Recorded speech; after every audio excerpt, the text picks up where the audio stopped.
যদি কম্পারেটিভ সেন্টেন্সে less dot dot দেন থাকে তাহলে লেসের নিচে হয়ে যাবে নট এস, আর দেনের নিচে হয়ে যাবে অ্যাজ।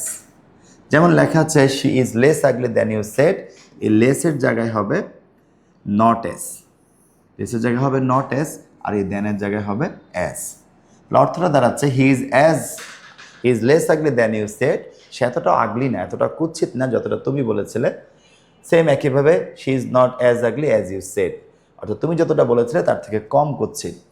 তো এখন লেসের জায়গায় আমরা নট এজ লিখেছি, দেনের জায়গায় আমরা অ্যাজ লিখেছি।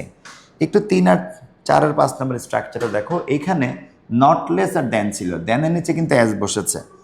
পরের স্লাইডে দেখো দেনের নিচে অ্যাজ বসেছে, কিন্তু আগের স্লাইডে দেখো সেন্টেন্সে নট লেস ছিল, নট লেস থাকলে কিন্তু উত্তরে নট আসবে না, শুধু অ্যাজ আসবে। কিন্তু যদি সেন্টেন্সে বা শুধু লেস থাকে সেক্ষেত্রে কিন্তু আমাদের নট আনতে হবে, নট এস। তার মানে লেস ডট ডট দেন থাকলে আমরা এখানে নট এস এবং পরে অ্যাজ লিখব। আর যদি নট লেস আর দেন থাকে, নট লেসের নিচে অ্যাজ হবে, দেনের নিচে শুধু অ্যাজ হবে। অর্থাৎ নট থাকলে নটটা আনা যাবে না, নট না থাকলে নট আমাদেরকে আনতে হবে।